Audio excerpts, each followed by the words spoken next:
Welcome back to another episode of Beef of the Week. We took a little hiatus for the holidays, but we're back. COVID-free and ready to get to it. So I got to say, quick shout out to my sponsors over at KillCliff for making this happen. If you get the opportunity, I am not the only show they produce. There are a lot of shows, great shows they produce. You need to go check them out over at Breaks TV. If you don't do that, you're missing out. I'm just letting you know. My guest today is apparently a controversial comedian, because I guess he had a lot of complaints based on the stand-up bit, which we'll get into that later. But he actually was a finalist on Britain's Got Talent. It's a pretty awesome friend of mine. To be honest, I got to say, over the years, he's hopped on in my lives. We've had great conversations. The guy's really outgoing, really funny. Let's go and come on in, Nabs. What's up, brother? How you doing? Hey, what's going on, everyone? How you doing? You good? Living. Yeah, right. Controversial. Yeah, that's everything's controversial these days, especially the truth. God damn it, especially the truth. So let's talk about that. Let's talk about it. So you apparently did a stand-up bit that was one of the most complained about stand-up bits for some reason. Can you kind of get into that information a little? Yeah, I mean, at the time, I wasn't trying to be controversial or anything. I just told jokes because that's my job. It was a lot of pressure as well, because like at the time on Brazil Talent, we had no audience. It was like during COVID times. Yay! COVID times. Oh, cuddly COVID. It was during those times, and we had all kinds of stuff going on, in England. Like at the time, pubs were closed. People had their faces covered. People were shaking hands. So, I did a bunch of jokes. I think a couple of them, I told people how, for example, for the first time in history in England, people in other countries aren't letting us in, but the weather is fantastic and we have no toilet roll or social amenities. So in a way, British people finally know what it feels like to be African. I then did some jokes comparing England to Saudi Arabia because of the face coverings and closed pubs. Some people, for some strange reason, found that offensive. So I tried to calm them down by doing jokes about gang crime, stop and search, the economy. And then I made fun of a popular rapper that's on TV, because why not? And for some strange reason, that upset people. Like, what the hell? Gosh, man, people are just so sensitive. So when that happened, you had a lot of people writing in and a record number. And what was the record for? It was a record number of what? Yeah, I'm the most complained about comedian on British television in history, right? And we've had some really, really offensive guys. Like one of the guys, there's one comedian so offensive in the UK. He's so offensive, he had to learn Jeet Kune Do. So he knew how to defend himself. The guy, I mean, I'm not sure how much it would have helped him, but this guy became a martial artist just because he pissed that many people off. And I doubled how many people he pissed off. Ironically, I now have his agent, so it worked out well. You're in good company. Yeah. Yeah. Well, you know what I never understood, before we kind of dig into the show a little bit, it's just a note. What I never understood is that a comedian's job universally has been to make people laugh, and comedy itself is subjective. For some people, what you say is going to be funny, and for some people it won't be. That's every joke ever. What I never quite understood, though, was, especially in the time of sensitivity that we're living in now, is that your job as a comedian, you have literally a universal place where you do comedy, a stage. So when you get on that stage, pretty much whatever you say, I automatically tune out as serious and I automatically turn on as funny. I know that what you're saying is supposed to be a joke by definition of the trade. So here you go. You're a comedian. You get on a stage meant for comedy. You tell jokes that aren't meant to be taken seriously. And then somebody who paid you to come to a show, to watch comedy, to listen to you say words that are supposed to make people laugh, gets offended by what you say when you quite clearly are meant to be trying to be offensive for the sake of comedy. And then all of a sudden they take that as serious and then they get upset.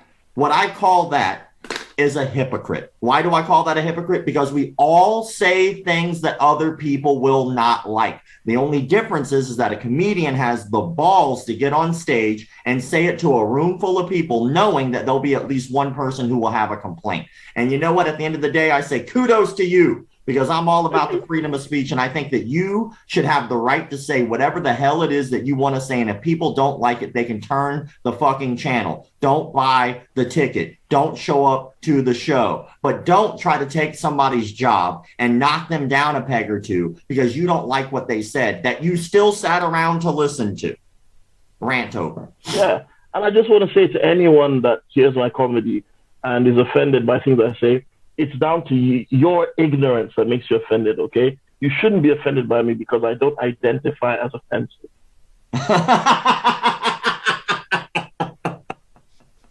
You know what? That's a good one, and I'm going to use that from here on out. I'll quote. I mean, we say, growing up, I got taught that common sense is not common. And it's so true because, like, the same person that goes to watch a comedian and gets angry with him will then drive somewhere that says 35 at 50, right? Go somewhere else and it says wash your hands, and they don't wash their hands. Everything that they're supposed to follow, these people do not follow. They then go, hey, you, Mr. Man that tell joke, why you are no say things that I like. Rah. To be honest, I don't think human beings are as intelligent as we pretend to be. I think a couple of us are really clever. Like, they can make iPhones and stuff. But most of those guys are useless in every other aspect of life, right? The human race that's why aliens aren't coming, right? They probably think, okay, we'll just take that guy that makes the iPhones and the electric cars. To be honest, we don't even have to take him. He's building a rocket to come and see us. But the rest of those assholes, they can stay. We don't want them. We don't. Like, during the lockdown here in the UK, people were fighting over toilet roll and all sorts, and they were taking all the disinfectant. Let me show you the level of stupidity of these people, right? All the disinfectant was finished. So people in shops were selling disinfectant, hand sanitizer for like the equivalent of about $17, right? $15 to $17. And people were complaining, like, oh, what are we going to do to disinfect ourselves? Go into the supermarket. Lemon juice, vinegar, salt, all these things were still there in abundance. So it's like, oh, I'm panicking enough to punch a 72-year-old woman in the face. The basic chemistry eludes me. How am I going to It's like, yeah. Damn you, science! You foiled me again. Everyone knows it grows from trees, So yeah, and that's why I don't get upset. People would send me death threats on Twitter, and I would reply with corrected spelling. Well, but I want to go ahead and take this, and we're talking about death threats. You are on a show called Beef of the Week, and we do talk about what happens if two people get into an altercation. And I try to let my guests decide what the Beef of the Week is going to be, right? One, makes my job easier, not going to lie. But two, it also makes it so that way it's a subject that you're familiar with. So your first one is the past beef. Let's bring up the tail of the tape, and let's get to it. Past beef, Thanos versus the Hulk. Thanos, age roughly around 1,000 years old or so. He's 6'7", according to different sources, give or take. All right.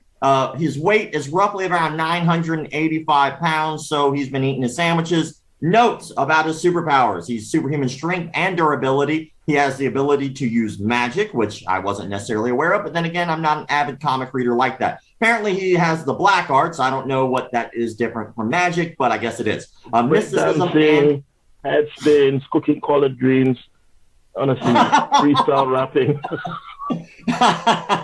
What's funny? Your mom's a bitch, man. You know what I'm saying? My grandmother has the same ability to cook that food as well. I'm from the South, so it's all the same shit. And he's immortal. Sorry. And versus the Hulk. The Hulk is 39 years old. He's 7'6". He's roughly about, when he is the Hulk, 1,150 pounds. That is a heavy dude. Notes: he has genius level intelligence when he is technically the other guy, but same. Size, shape, alteration. He has superhuman strength and durability, and he does heal very quickly. So let's get into the fight. Let's talk about how this would actually go down. What are your thoughts? Who wins and why? Now, because obviously, like most good students, I spent most of my time reading comics in class and not the actual notes my teachers gave. I happen to know that Thanos, while he can use magic, like in the sense that he curates magical items like those little stones on his Michael Jackson glove that he used in that popular documentary, Avengers. However, we all know everything we see on television is real, and video games too. Did you know that if you punch people in the face and they fall down, they transform into money? Anyway, I'll discuss that later. So these two guys. I know how this works. Exactly. So I think, like, for what I understand, Hulk's power is the angrier he gets, the more in pain he is, the more powerful and fast he becomes, right? And if he's got a healing factor, then technically to knock him out, like, what's a knock? Damaging brain cells, they repair as you hurt him. So, I mean, in the movie, they kind of made it out that, well, the reason Thanos was able to beat him so quickly and so easily was that the Hulk is very savage and he's not calculated and so on and so forth. However, Deontay Wilder, right, is extremely powerful and has almost no technique. And so far, only one guy was able to beat Deontay Wilder. But if Deontay Wilder had the ability to heal instantly, he would have beaten Tyson Fury, right? He would have, right? Well, maybe Tyson Fury has that ability, because if you watch, Tyson Fury got rocked and he rose up like The Undertaker and got back to the fight. Which means the two of them would be fighting forever if they both could heal. Now, I don't believe Thanos has the ability to heal instantly, but the Hulk does. And there is no cap on his strength level. And the angrier he gets, the more powerful he gets. And, a lot of annoying stuff did happen at that point in time. So I think, without plot armor, in an actual battle based on their actual abilities, they would fight long and hard. Long and hard. Sorry. You cracked yourself up there.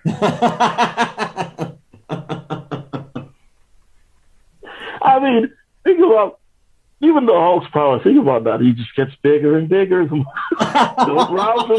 Are you saying that the Hulk would make a better porn star than superhero? Is that what you're saying? I mean, he's the ultimate grower. Well, he definitely isn't a shower, that's for sure. Because if you see him as Bruce Banner, he's just like little meek guy. It's like that. I mean, that's a great analogy. You actually brought up something though. I want to show the clip of is that in the movie.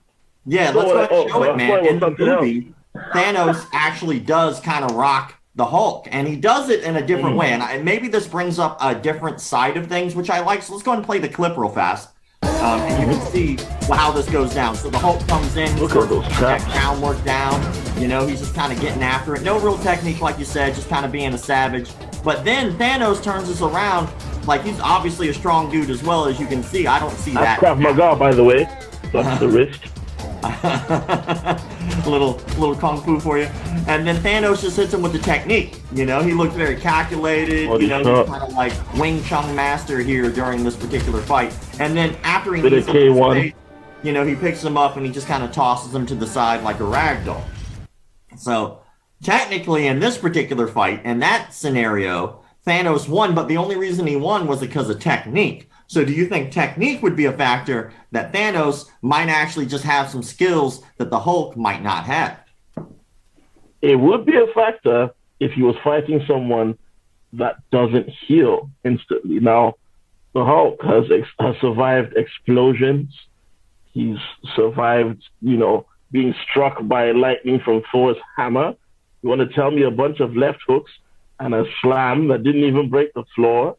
Stop the guy that's been struck by lightning? That's a bit inconsistent. If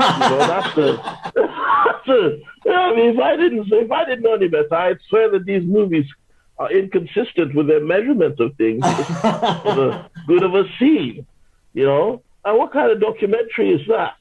So I don't know. I think if we go by consistency from like even the movies we've seen so far, like Hulk survived missiles and being carpet bombed down there in a couple of the movies, and I don't know. And Thanos doesn't have the healing factor. He can be smashed. I think one haymaker from the Hulk, one well-placed haymaker eventually would put him out of commission, especially as all that Wing Chun stuff. But I mean, there was this one time I slapped a Wing Chun guy because he was doing all that stuff and he annoyed me and I slapped him and he stopped doing it.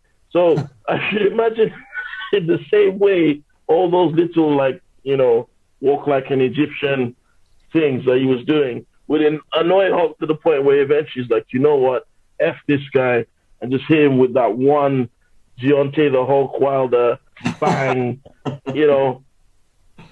Oh no, I want to see a rematch is what I'm thinking. I want to see a rematch would be due. I think that without the armor, I think the Hulk works him. I think that's probably the only factor here that kind of helped Thanos out. And Thanos didn't have the glove at the time, but obviously anybody with the glove who doesn't die is able to, win that match no matter what. They just use the crystals or whatever. But I agree with you. I think that if it goes down again, I think the Hulk would probably win that if he was angry enough. I think that what probably happened was the Hulk was so used to just smashing people that all of a sudden this dude actually had some skill and he was like, whoa, I didn't know we were doing the Kung Fu. And then all of a sudden he got surprised and got scared. And that's like the plot for him for the rest of the movie is the fact that he's scared of Thanos and doesn't want to engage. But when he finally does, he lays the ass whooping down. And so if you remember the end, he does put in the work. So just tossing that out there. And I think as well, we have to give the Avengers movies a big pat on the back because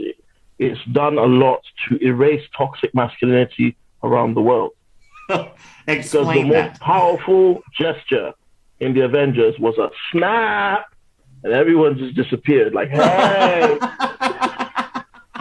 hey, everyone just went.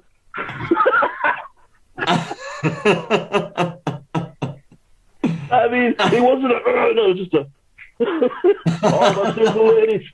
You can literally make all the ladies single with that pouch. That's a good way of eliminating competition in the dating pool. You're just like, look at her flicking her wrist. Well, let's go ahead and move on to the next one, man. Let's go and move on to the next one. Your next one was a fantasy. Like, if we could get any two people to fight, and you wanted these two people to go at it. So, The Witcher, Geralt of Rivia is technically the guy's name. I didn't know that because I've never seen the show. But age is roughly about 100 years old. I see my producer giving me a hard time right now. I guess I need to watch this show. He's 6'1", weighed about 185 pounds. And this dude has all kinds of powers that I didn't know about. I had to look into this. He has superhuman agility. He's a parkour expert. He could heal at an accelerated rate. His lifespan, apparently based on the fact that he looks like he's 30 and he's 100, says that he's extended in his lifespan. He's a weapons master, hand-to-hand combat expert. He's a sushi chef. He's a stand-up comedian. He's an actor, a writer, a director. He's a triple threat, and he has magic abilities as well. Obi-Wan Kenobi, on the other hand, we all know about, and if you don't, there's something wrong with you because Star Wars is a national treasure. Age 38. Based on him in episode 3, still alive. I'm trying to give him a little bit of his prime here, okay? I didn't get him at the beginning, and I didn't get him when he's like decrepit. I got him like right in the middle, right? Not saying the movie was good. I'm just saying just give him some credit in his prime. Height, about 6 foot tall, weight 169 pounds, and the dude has the Force, and he's a lightsaber master, all right? So let's go ahead and talk about it. Who do you have winning this? I've been thinking about it, and I'm still not quite sure. One power they both have that hasn't been listed is sarcasm. They're both absolutely hilarious. I think you would love The Witcher. They're very similar. They're both like calculated fighters. And The Witcher's power is actually very similar to that of a Jedi because he's got his mind trick thing, and he's got a force push and a force field, and he can shoot fire from his hands for a short period of time. So, and they both have I went more like based on the video games and books as well. And Geralt has mystical, like enchanted swords. So I don't know whether they would stand up to a lightsaber, right? So that being said, in a fight between the two, I'm a hardcore Star Wars fan, but I don't want any biases. I'm also a hardcore Witcher fan. Well, here, let's try this. Before you make your decision, let's just toss this out there, right? So I have video clips of both of their powers, all right? So let's let this decide just a little bit, and maybe this will open up for better conversation. So let's go ahead and play this first clip, and it's of The Witcher, and this is some of his powerful abilities, and you can kind of see those in kind of a quick succession. So let's go ahead and bring that up. Let's go ahead and play that clip, and then let's just see what he's got going on, so that way people who might not know, like myself, I didn't know, can see. So let's go ahead and play that. obviously an agile dude, right? He can use the force, like push kind of thing, which is kind of cool, right? Well, apparently when he kisses ladies, he makes explosions happen. I didn't know that was a thing, but there you go. It's a common problem among a lot of men. Yes, it only works when you do it to men, apparently. You know, but like, look at this monstrous thing. You know, and he can shoot fire from his hands. That's kind of a cool thing, you know. And like, there was other clips, like he did, like have an enchanted sword at one point in the show, like you were talking about. But let's go ahead and play the next one, just going back to back it, so that way we can keep these fresh, and we can see Obi-Wan Kenobi ability, right? The force push too. You know, he's got the jump kick. Meanwhile, he can still dodge bullets with the sword. You know, so that's kind of cool. Another big monster in his case. He handles that thing without a problem. So this is a little less impressive than a fireball. So hacking off legs with the sword kind of wants to see. You know? Yep. Finishes it off in a dramatic fashion, so it doesn't count as dramatic. This dude has 4 arms. 4 arms, and he's handling business. Cut that arm off. Like the Floyd Mayweather fight. Bobbing and weaving with the force.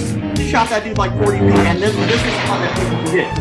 How he dies is he's just like, he pieces out kind of on his own and disappears into the force. He's like, you know what? I'm going to be immortal in the force. So I'm just so annoying. Imagine like, I really wanted to kill you. Yeah, and then like as soon as you just smack him, you don't even see. It's just, I don't even have the pleasure of seeing you fall. I literally just disappears into the air. Like, this guy is the ultimate hippie, right? Biodegradable, just didn't leave behind any waste, just disappears, became one with the force. Vegans all over like, oh my God. If I drink enough smoothies, I can do that too. You know? So the hemp extract. So you got to get the hemp in your diet. That's the thing. You know what? After watching that, I think it comes down to whether Geralt's sword can, you know, because I know some metals aren't destroyed by lightsabers in the Star Wars lore. So it comes down to whether or not they, you know, Geralt's sword holds up against a lightsaber. If it does, then they're going to have a long battle. And I would say that Geralt would take it, because even though the force is, you know, it can make you stronger and faster and stuff, Jedi still get tired. We've seen them in the movies get tired. Whereas The Witcher has never been tired in a movie. Kind of just, there's scenes where he's like massacred entire armies more or less single-handedly in brutal fashion as well. Yeah, I had to edit those clips out. There was one I was like, that YouTube's they're gonna hit me with that one. I can't add that clip in there. Yeah. And then I think Geralt's powers, at least from what we've seen in the material, like the films and the Netflix, Geralt's powers I think look a bit more impressive. Like his force pushes, like you saw how he sent those guys flying. And the fireballs as well, those are pretty impressive. And like we've seen that Obi-Wan, while being a Jedi, isn't the strongest Jedi. He's just that guy that gets lucky a lot. Then there's the whole thing of experience.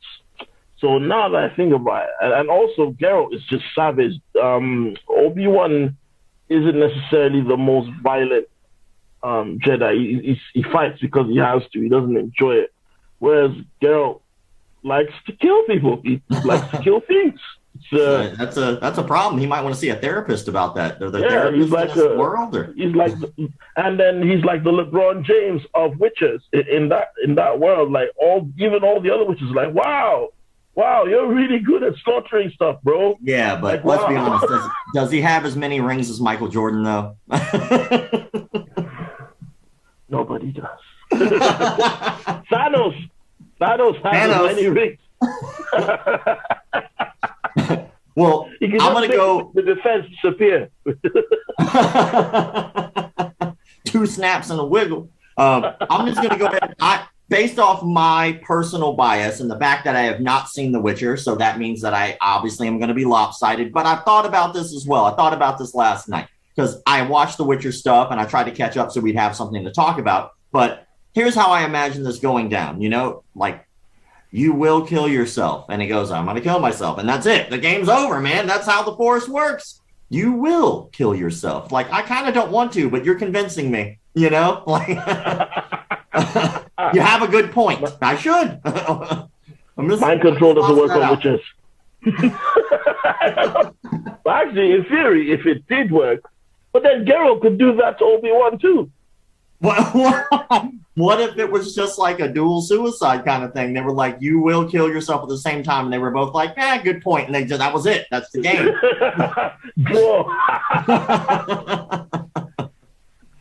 Just trying to bring it in. Well, let's go ahead and segue this to our main event, which is an actual fight. Anybody who actually watches this show will know our main event is always an actual upcoming fight. Let's go and bring up the tail of the tape for the main event, and let's see what that looks like. Joe Biden. Sorry. Man, Herbert's on the ball today with this, by the way. He handles all the graphics and stuff on the back end, and he is doing a great job. Appreciate you, Herbert. You don't get enough love. Francis Ngannou, age 35. He's 6'4". He is 249 pounds. His reach is 83 inches. That is a wingspan. When it comes down to it, his record, 16 wins, 3 losses, 12 of those wins by knockout. That is extremely impressive. 4 submissions. Also kind of impressive, not going to lie. Usually big guys like that, it's usually a decision or knockout, but his ability to also submit is very impressive. Ciryl Gane, age 31. He's 6'4", 247 pounds. His reach, 81 inches. So he's losing that game. When it comes down to it, his record is 10 wins, and he is currently undefeated in his pro UFC career. He is 4 knockouts, 3 submissions, and 3 wins by decision. This is a little bit more of a record that I would expect of somebody of his caliber. Is across the board, he's even. His ability to knock people out is just as good as his ability to submit you, and just as good as his ability to take you into deep water and drown you. That is also a dangerous man. Let's discuss. What are your thoughts? So watching this, I've tried to people have shown the sparring footage of the two of them. Coach Barry Robinson has showed a very interesting angle of it, and then obviously the UFC have used certain angles of it. This is personally when I've sparred, when I've been more active in the past, I hit very hard. Right? I've always been a heavy hitting guy, and I always found that in light sparring, the guys who didn't have power sometimes would get the better of me because I was trying mentally and consciously to hold myself back because I didn't want to hurt them. And power is one of the most annoying advantages to have because in sparring, I can't tell the fast guy to be slow, right? I can't tell the tall guy to be short. Hey, a little bit. Why are your arms so long? Suck those things in, man. Yeah. And also, if we're being honest, there's the narrative about Ngannou that's just not true. The narrative being that he's got no technique and he swings blindly.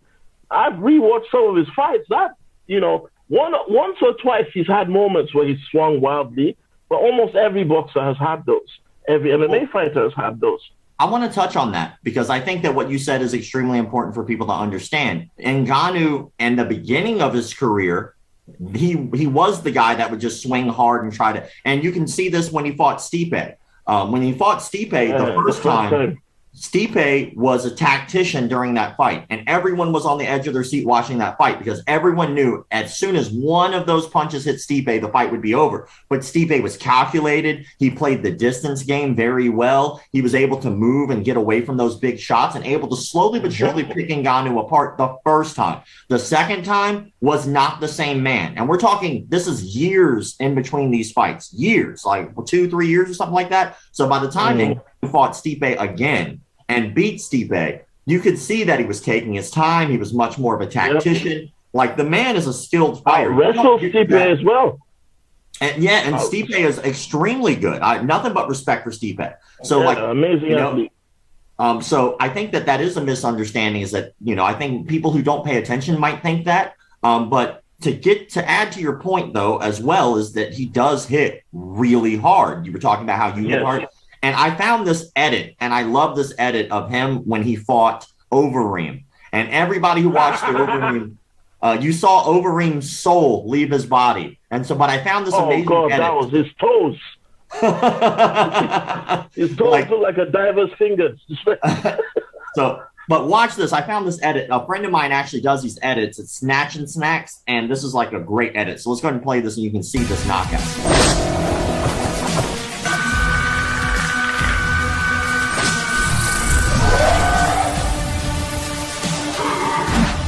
About right. He hit him so hard with that uppercut.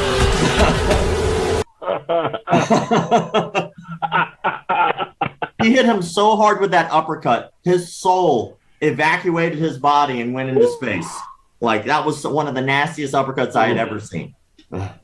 Dude, that was scary. I remember a lot of people who are new to the sport now don't realize, in terms of striking, Alistair Overeem isn't just anybody. You know, the Overeem had recently, at that time, just knocked out Junior Dos Santos.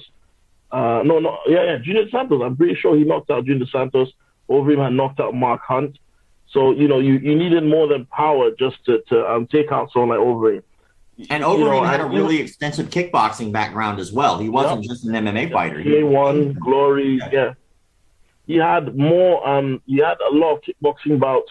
He'd won titles. He'd beaten people like Badr Hari, Tyrone Spong. You know, so like he beaten legit strikers.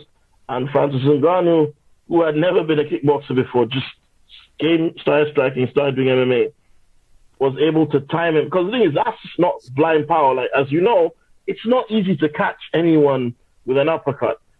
It requires timing, especially when they're moving around. And Overeem, his style, as at the time he was fighting Ngannou, had changed. He was more calculated. He was tactical. You know, he's a skilled kickboxer.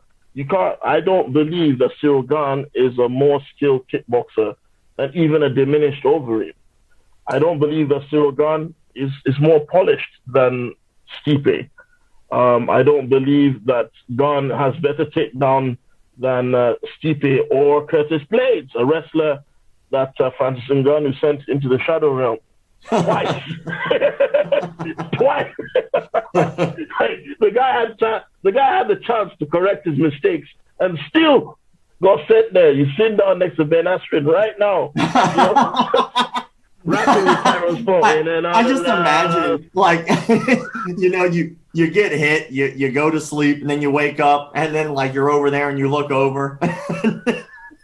And why is the clowns there with balloons? We float.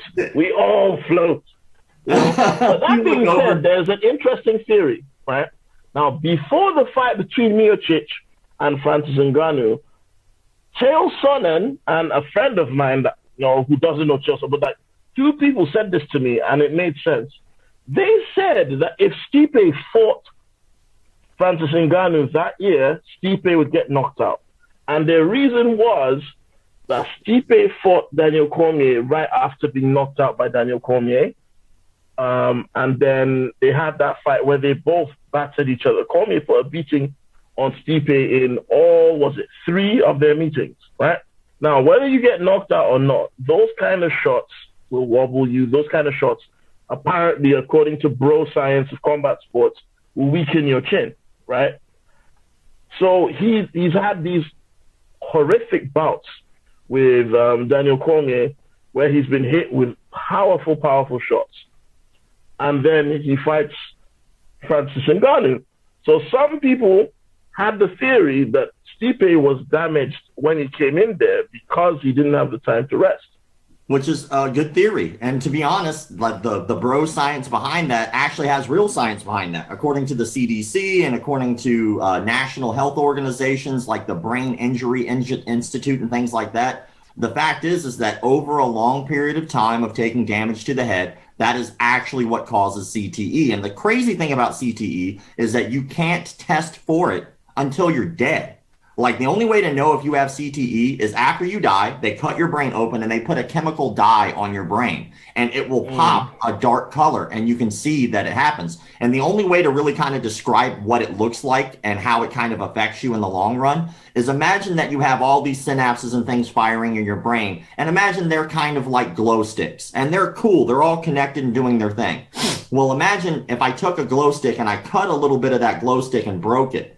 And what would happen is that chemical would still be inside the glow stick mostly, but over a long period of time, it would start leaking out and damaging and affecting other things. And so you'll notice that people who have CTE, it affects them differently. Some people, it will affect their memory. Some people, it will affect their speech. Some motor people, skills.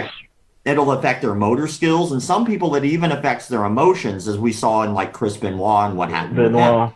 And so it just depends on what part of the brain that you're taking all this damage from. Like, for instance, wrestlers take a lot of the damage to the back of their head because they're constantly getting tossed on it, right? Yeah. Back of the head with the chair, back of the head getting kicked, getting hit from the back. When they hit and they fall, if they don't break fall correctly, they're getting hit in the back of the head. Whereas fighters are getting hit more in the front and the sides of the head, so it affects them differently. So if you look, football players as well take hits differently. So it all affects them differently based off of how they're getting hit. And if you want to look into this, I've done a lot of research into it. Just go look at the Brain Institute Foundation, and you can find out more information about that. But I think it's important because I just recently did a video about this, and I think that people should learn more about CTE, especially if you're getting into combat sports, just for your safety. But what you brought up was very important, is that he already had done all of these wars before getting there. But when it comes to Ciryl Gane and Ngannou, they were sparring partners at one time, and you brought that up. And I want to go ahead and play that particular clip too, so that way people can kind of learn a little bit more about what that is. And of course, this is just a small clip of the angle that was shown that I had seen. And so let's go ahead and play that so people can get an idea of what that sparring match looks like. And I, hopefully as I talk over this, I don't get busted for whatever that music is, because I didn't even know that there was music over the top of it. So, but but if you can see during that sparring footage, it shows Ciryl Gane in those moments getting the better of Francis. But I've also seen the full footage where Francis is also getting Ciryl.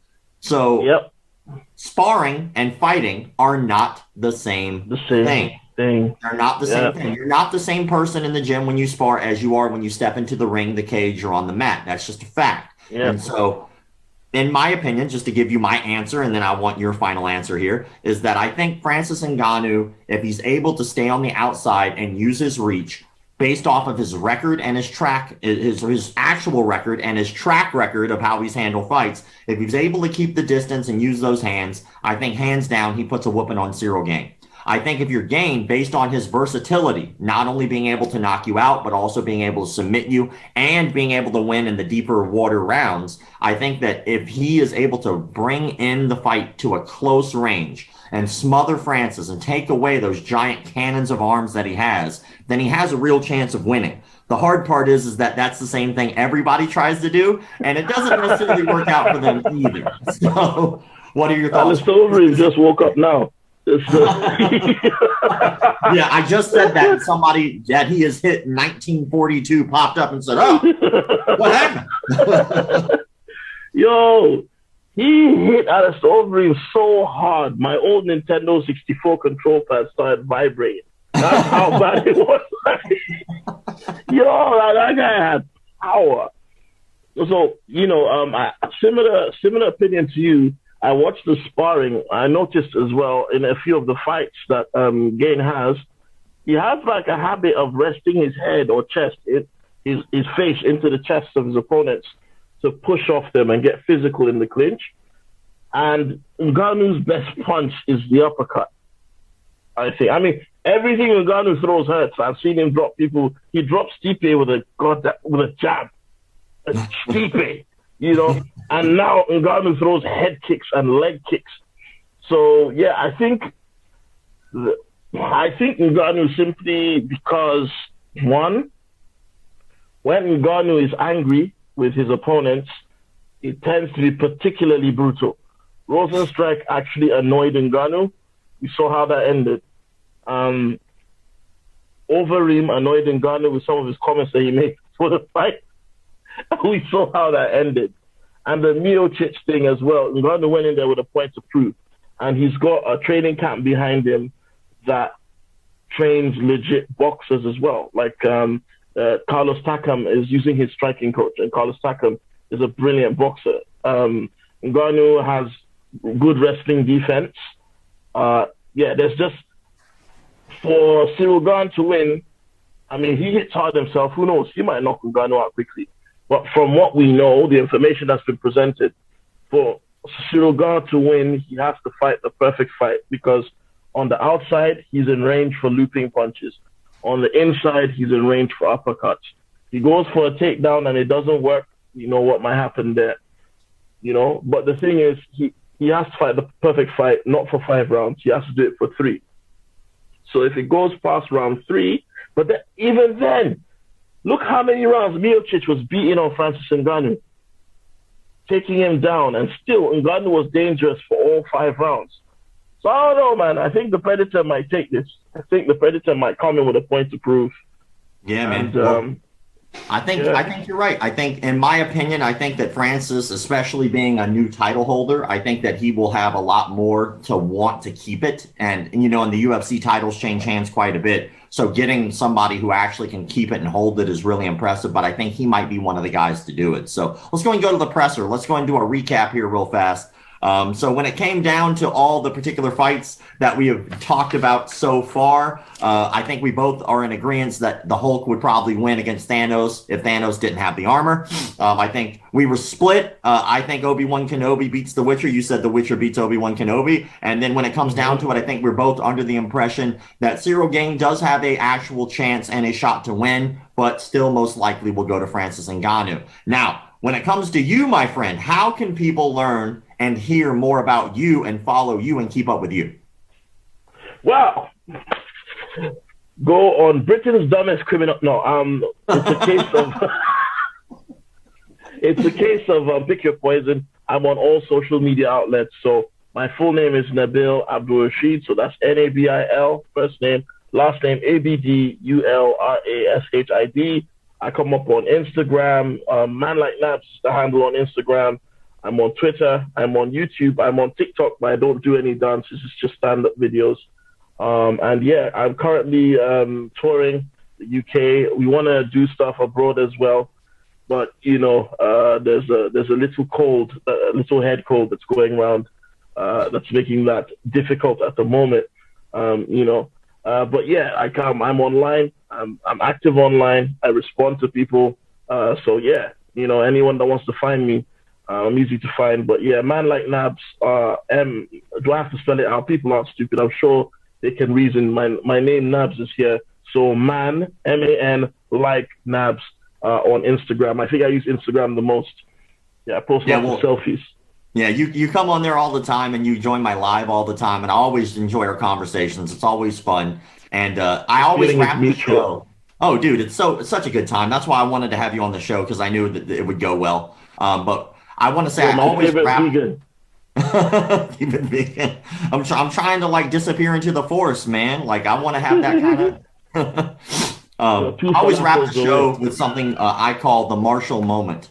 And so the martial moment is basically I find something that has to do with martial arts. It's funny that my guests have come on, and you actually made it really easy for me, because I guess during the holidays you actually had to defend yourself from carolers at your front door, and you almost had to lay the beat down. And so I want to just go ahead and play this clip, and this is your martial moment. Enjoy. So yeah, hi, my name is Nabil. I'm Nigerian. I'm from northern Nigeria, which is the predominantly Muslim part of Nigeria.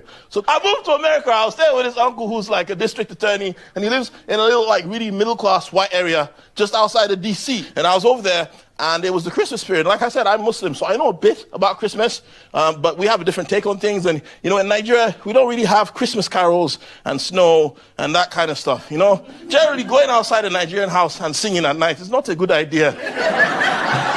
And these carolers came outside, you know, there's loads of white people in gowns, carrying candles and crosses and singing Christmas carols.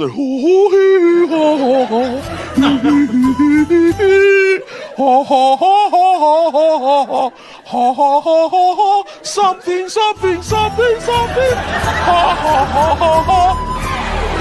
Who are these witches? You know,